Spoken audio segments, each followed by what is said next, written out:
start up with the warm up. Let's get going with the warm up, and then today I'm gonna do shoulders. So it's gonna be a nice shoulders day. Kill the shoulders, see what happens. Let's go.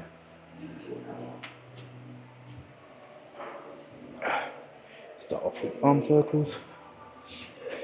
Get the chest open. Keep it tighter. Ups. Pull the triceps and just stretch out the triceps. It's like twist the torso just to get everything warmed up. I did hit 15 minutes sauna before. We showered as well, which I do sometimes. Sometimes I do sauna before, sometimes I do after. People do ask me, "Oh, you can do sauna before?" Yes, you can. I mean, doing the sauna anytime is more important than whether it's before or after. The important thing is you do it, I guess. Is there really any evidence that sauna does much? Scientifically, no, but for me, it just feels good, so I like it. And then hit that cold shower after as well, get those endorphins pumping. Nice little cold therapy. Just can't complain. Why not? Hit a couple of beats. Get everything really opened up. Lay down, and then just gonna get into the downward pose. I guess they call it downward dog. And then stretch out. What even the names of each of these stretches are, I don't know. But it doesn't matter. As long as you stretch, that's what's important. And then I'm gonna come down a lot and really bend those triceps and push back in. So push with the shoulders and push in, and out with the shoulders. Just to get the shoulders warmed up. And then my usual splits. Oh, burns. And then other side as well. If I do it on one side, I do it on the other side. Nice work. I find this a lot when I do clients as well. They feel like everything needs to be so regimented. Doesn't need to be so regimented. We're not in the military, okay? So sometimes go with the flow, adjust as you go along. I have one client that, like, if they do like one way on one side of the body, they have to just do it the other side. Yeah, it's just like OCD. It doesn't really matter. Gonna hit kettlebell swings. Gonna keep it quite light today, and I'm just gonna focus on one side, each side. So I'll show you. So usual kettlebell swing is right, two-handed, but I'm gonna just stick to one-handed because I'm doing 16 kg. Because usually on the two-handed, I'll do roughly about double the weight, 32 kg, about 30 kg in good form. So since I'm just using the lighter kettlebell today, I'm just gonna. Key to this is just bending your knees out slightly and really hinging at the hip. It's all about pulling in the hip, keeping it tight. It's a good warm up for my shoulders before we hit the real shoulder workouts. Just gonna do this while I rest. Just a nice stretch. Over the back of barrel, over the shoulder bar, and just put the bar on the shoulders and just twist. Really. Just doing this while I rest. Oh, nice. And then back into the next set of kettlebell swings.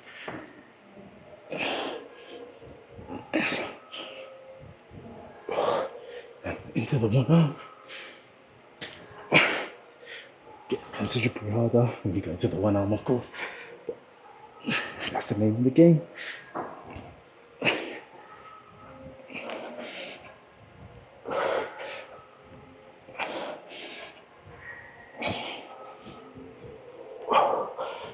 Nice. Probably getting a bit too high with those kettlebell swings, but it's okay. As long as it's controlled, that's all that matters.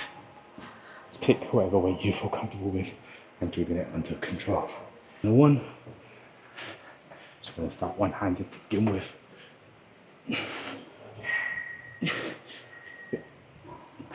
Sometimes you need that extra support in the core, so just hold your hand against the side of your abs and the obliques, and that could give you just a bit extra rigidity,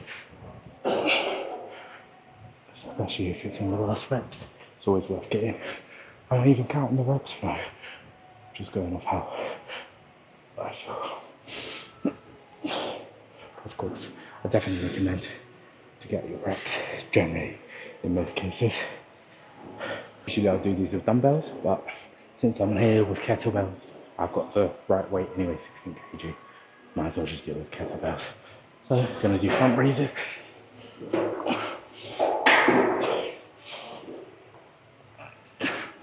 Oh, I think 16 might be too.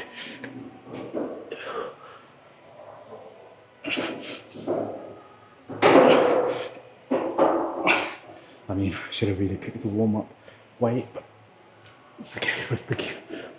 I've started, as long as I feel like I'm not going to injure myself. I'm not the best thing. I think we're going to go down to 14s. Next, we're going to combine the front raises with the lateral raises.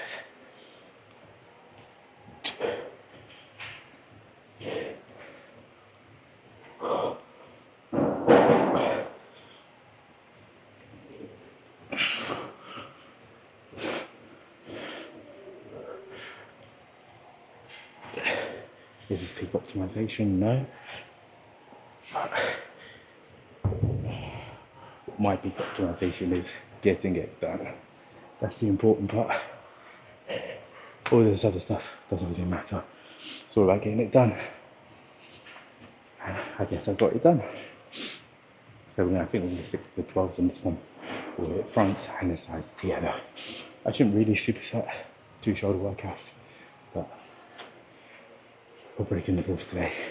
A little longer break on there just because I'm really feeling my shoulders today.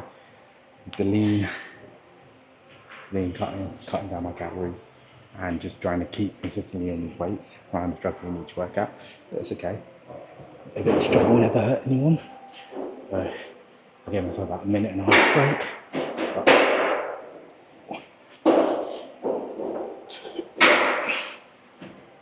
Doing them out a bit.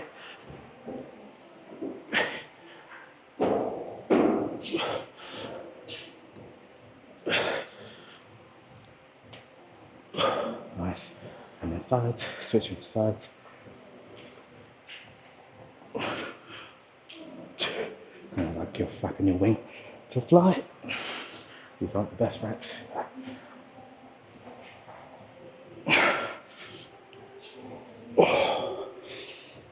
Nice. Another set done. Final set. I'm going to drop, set it. So dropping a bit of weight just to keep volume a bit low, but I'll try and keep the reps at the same range or try and do 1 or 2 more. I've been doing about 6, 7 on each one. So trying to hit 8, 9, ideally 8. Ideally, let's go. Forward, so remember palms facing your thighs and just lift up. Nice.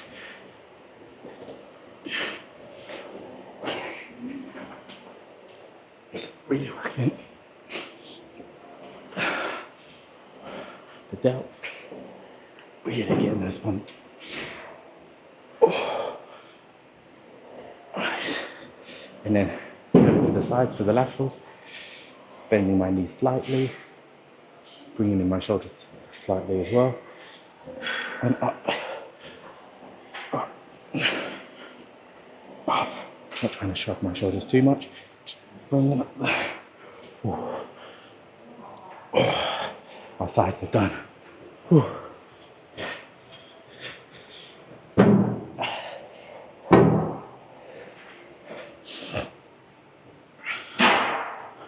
We're done here. Next, I'm going to do some pull-ups and leg raises. So do some core and of course a bit of back. Even though I'm not training back now, I want to try and do pull-ups 2-3 sessions a week outside of my back session. So it's not a back day. I'm just going to do some warm-ups with the pull-ups. because I want to kind of keep my pull-up rep range higher. Just trying to focus on it. So I'm going to do that plus set up with leg raises. So just keep it simple.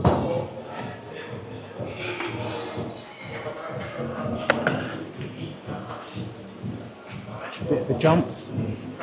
Just time it.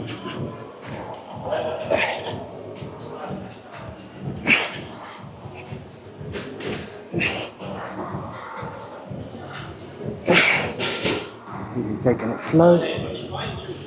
Really trying to get that stretch at the bottom.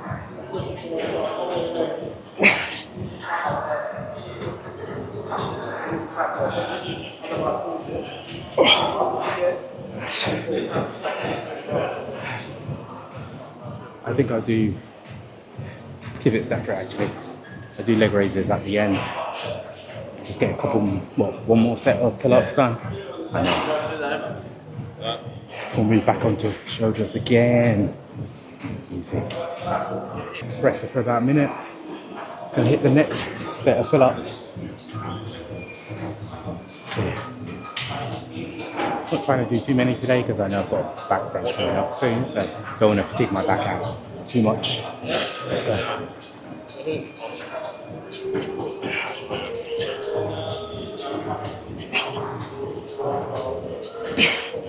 Let's kill it.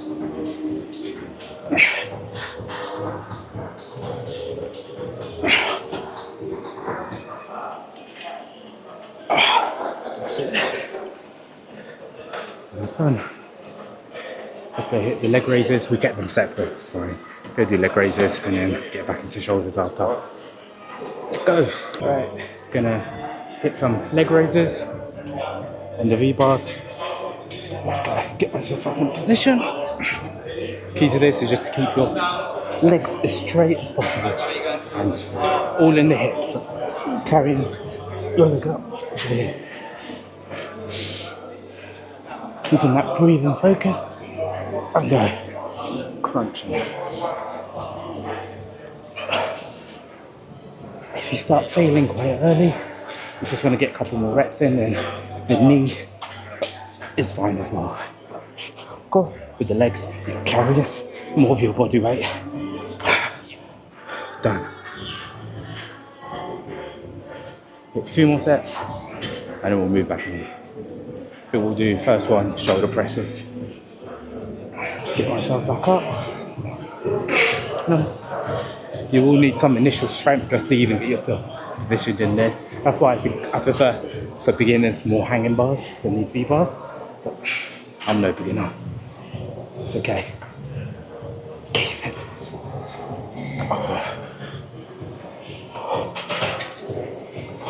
Also, I find this prevents less swinging than when you're hanging from a bar, which I believe is a bit better for the range of motion.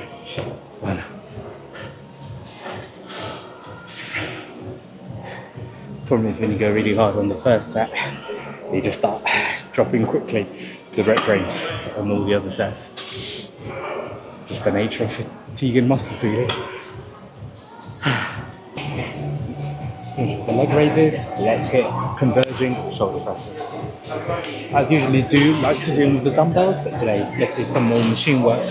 Let's hit some of the machines. What am I thinking? 59 kg? Let's try that. Let's give it a try.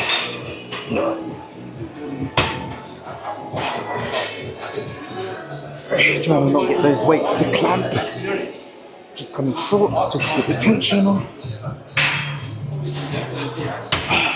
Nice. This tap's getting in my way. Good. So we have some hat here, but that's okay. With these, it's all about keeping that shoulder back, so really pushing up high. And like I said, keep the tension on. So you don't want the weights to be clanging at the bottom. You want to look at the weights. You see, they're right here, so with the machine, it's quite easy. Look at the weights. Just bring your look that far from touching each other. Keep that tension on the shoulder the whole time. Let's do a little bit more of a rest. And we do about 1 minute rest in each set, and then get back on. Second set, keeping the weight the same, 15 kg. Let's see how we go. Gonna have to push on the first one. Hope I can do it. So like I said, upper shoulder kind of back, and the lower back I like to keep that into bench press. Nice. 1, 2, 5.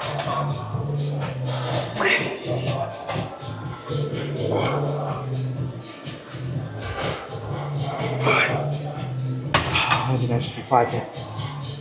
I'm going to take it down from 59 kg to 54 kg. I mean, yeah, there's no incremental on it. Just 1.1 kg. Should I do that? Then it'll be 55 kg. Let's stick to 54.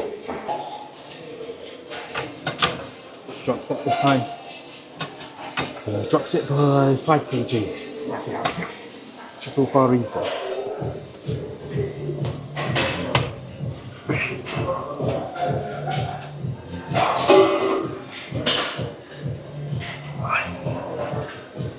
I'll do one more.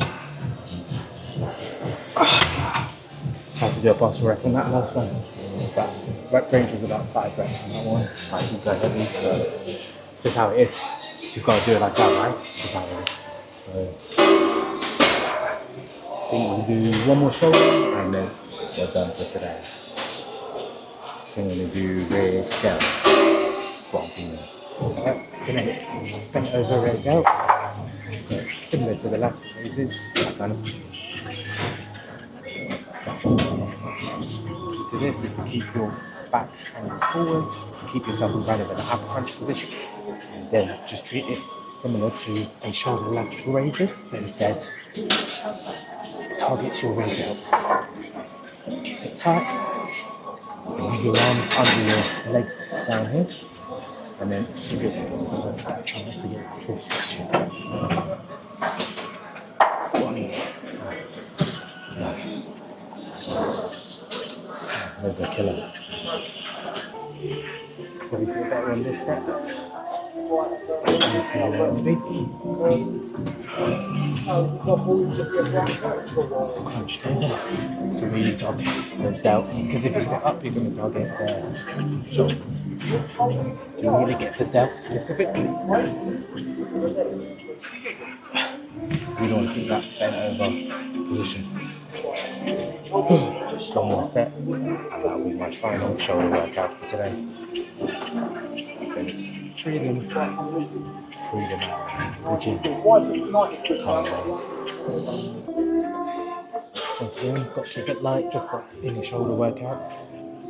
Don't get too heavy with the weights, because you really want to get that perfect form and really get out and stretching. Let's go.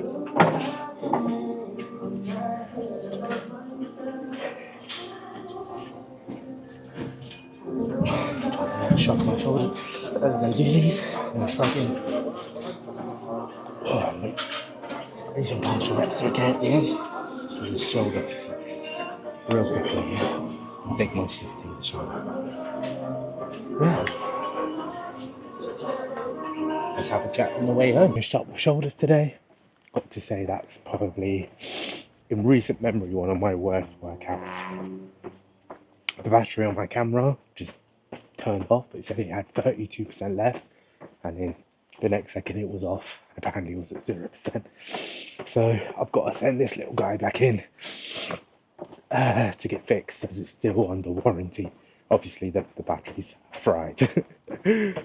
I initially bought this camera for my business, my clothing brand, and that's what I want to focus on today, is kind of what is your plan for 2025. I'm not here talking about vanity things, vanity metrics. Like, what really do you want your 2025 to look like? And not things like, oh, I want to be shredded, big abs, all of that. That's not what I'm talking about. I'm talking about, at the end of 2025, how do you want to feel about yourself? Kind of on a deep level.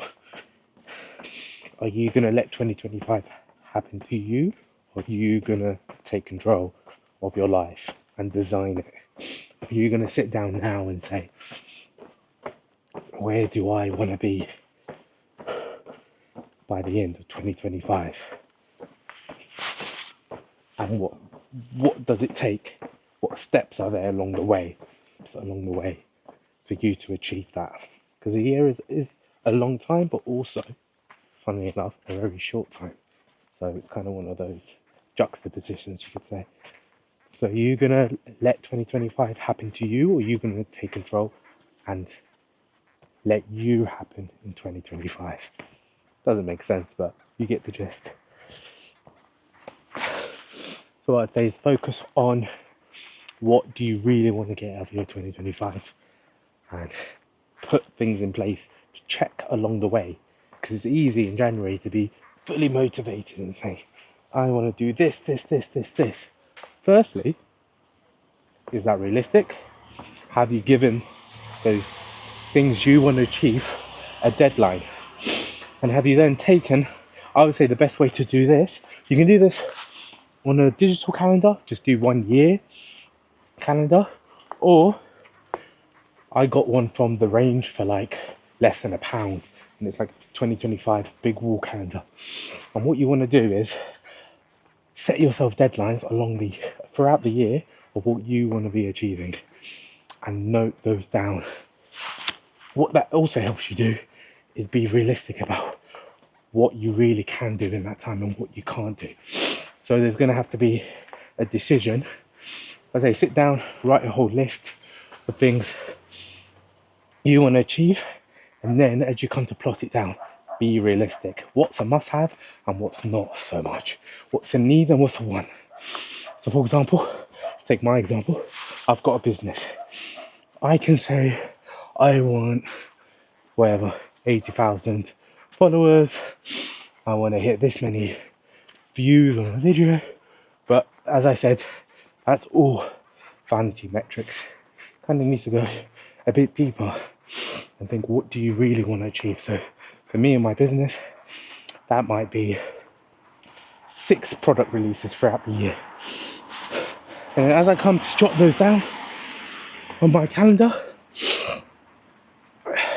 and jot down kind of under those releases, what's the list of things I need to do to achieve that? And also then set an accountability to each one. So who's going to do them? So I'm a one-man business, so I need to do all of those things. If I can't jot it on my calendar and find time for it throughout the year, then it's not going to happen, right? Unless you note down what needs to change for that to happen. If you do really want to achieve it, but it's just not doable within kind of your current resources, time constraints, then I will write, for example, okay, I want to hit this amount of sales. If I can't do that with this list of things, then I will need to myself, hold myself accountable, and I will need to hire a part-time marketing assistant as an example. So then I know if I do want to hit those milestones in 2025, and this needs to happen. I need to hire someone part-time, I need to hire someone full-time, I need to hire multiple people. But in the end of the day, that's not all going to happen in January, right? That's the important thing. It's all about looking forward and thinking what is attainable and what is not in the time and the resources that I have, right? And the thing is, you don't have to be a fortune teller. You don't need to know what's happening in the future, right? That's Arabian kind of vibes. You don't need that.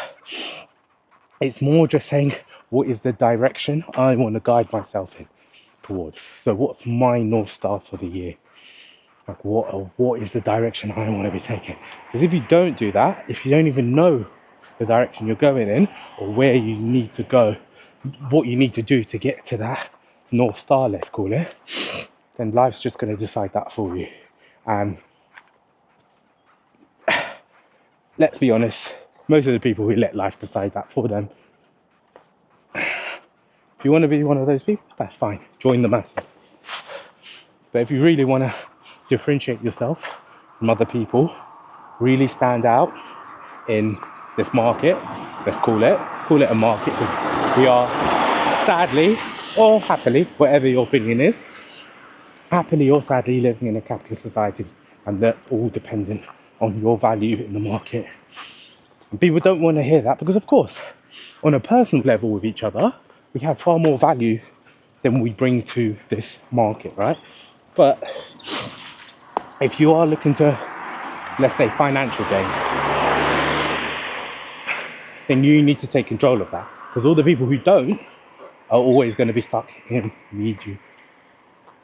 being mediocre, right? So it's the same with your gym, right? So, okay, I want to hit this target body fat, or I want to hit this weight. How are you doing that? What's the time commitment? Do you have time for that? Does that even fit in your calendar? Is the goals you're setting for yourself realistic? And I'll always add a bit of a buffer. So say you need, let's say 12 weeks to drop 3% body fat. Then why would you then set all those deadlines for 12 weeks? You'd always want to give yourself a bit of a buffer, right? Because life happens sometimes, right? And we're not robots, so we can't really stick to things 100%. At times, I mean, trying to, as much as possible is always the goal, right? To stick to your plan as much as possible. But like I said, life happens. You might need to take a week or two off, relative dies, well, hopefully not, but you know what I mean, like life happens, doesn't it? So we have to be realistic about that. So why give yourself 12 weeks? Give yourself 14, 15 weeks, right? Give yourself, I'd say, 3-week buffer to achieve that. So be realistic with yourself. If you think you can really achieve it in 12 weeks, then fair play, but why not just give yourself that buffer? And it's not about, you know, moving those deadlines around. That's the point. You want a buffer so that you don't have to move those deadlines around. Because if those deadlines are as flexible as you'd like them, and you can just change them around, then they're not a deadline, right? They're just a goalpost that you can just adjust as you like. So it's all about getting yourself ready for the year. I'm not someone that believes that the second 2025 happens, you should change overnight. That's not going to happen, okay? But it's all about having some sort of plan, being slightly strategic in your approach. And I'll give you an example of the difference between being tactical and being strategic. And I'm guessing that majority of you are being tactical majority of the time and not strategic. Tactical is, let's take chess, for example, okay? So what's the difference between a regular chess player and a grandmaster? A regular chess player is just thinking about his next move, right? He's being tactical.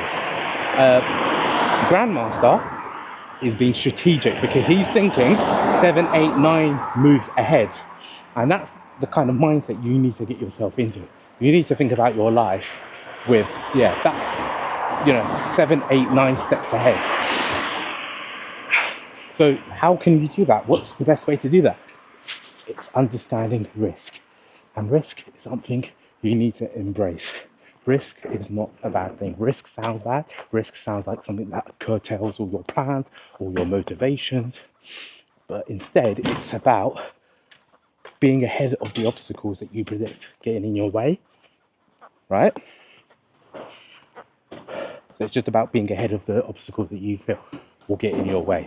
That's all it's about. So risk and mitigation. So risk is understanding that you know things happen in life, right? Mitigation is what will I do if that happens? You know, not all risk will happen, but if that does happen, how can I curtail it? How can I reduce the impact of the risk? Or how do I lean into the risk?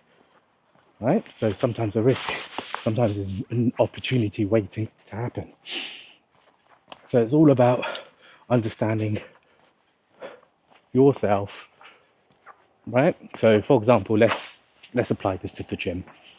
Being strategically thinking is setting up your environment around you so it's actually more of an inconvenience not to do what you want to do to achieve that strategic goal, right? So it's like, if you want to hit the gym in the morning, why don't you sleep in your gym clothes?